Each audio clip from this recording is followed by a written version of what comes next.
కృతజ్ఞుడను. ఎంత ఉపకారం చేశావయ్యా, బహుగయ్యాళి భార్యనిచ్చావు, దానివల్ల చక్కగా వైరాగ్యం వచ్చింది. ఏమీ సంసారం అనేటటువంటి విరక్తి కలిగింది. ఈశ్వర, నాకు అనుకూలమైన భార్యనిస్తే సంసారమునందు మగ్నుడనై ఉండేవాడిని.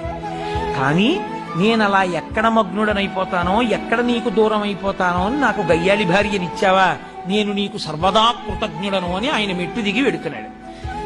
అవతల స్తంభం చాటి నుంచి ఇంకో ఆయన వచ్చాడు. ఈయనేదో వస్తున్నాడని ఆయన అక్కడ ఆగాడు. ఆయన వచ్చి అన్నాడు, ఈశ్వర, నేను నీకు సర్వదా కృతజ్ఞుడను.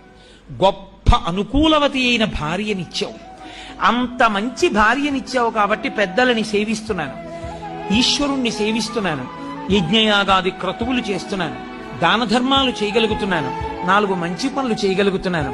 అంత మంచి భార్యనిచ్చినటువంటి నీకు కృతజ్ఞుడను అన్నాడు. ఇప్పుడు ఈశ్వరుని యొక్క అనుగ్రహాన్ని పొందడానికి మేము